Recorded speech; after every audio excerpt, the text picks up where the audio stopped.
ও বউ, তুই কি রান্ধিছিস রে? ডালের মধ্যে লবণ দিসনি কে? আমার বেটা তো এই ডাল মুখেতেই তুলবে না। মা, আমি তো দিছি লবণ, আপনি চাইখা দেখেন নাই। এমনিই কইয়া শুরু করেন। রোজ রোজ একই কেসাল ভাল লাগে না। চুপ, মুখের ওপর কথা বলছি। আমার আমলে শাশুড়ির মুখের ওপর কথা বলার সাহস ছিল না। তোর মা বাবা তোকে কি শিখাইছে? মা, আপনি খালি খালি দোষ ধরেন। কালকেও বললেন ঝাল বেশি, আজ কি বলছেন লবণ কম।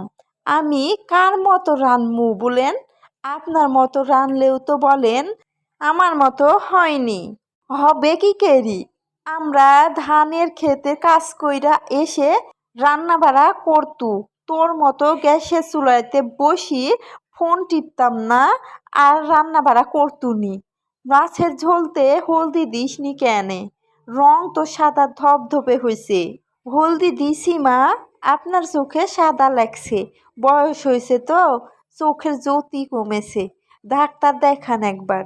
কি বললি? আমার চোখ গেছে? হারামজাদি, তোর এত সাহস! খারা, আজকে বাবু আসুক বাড়িত, সব কব তোর রান্না খাইরা আমার বেটার পেটের অসুখ হয়েছে গত সপ্তাহে। সব দোষ আমার। আপনার বেটা বাইরে থেকে ফুচকা গিলা আসে, সব দোষ আমার রান্নার।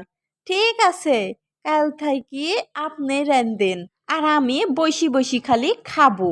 ওরে বাবা, রানীর কথা শোনো।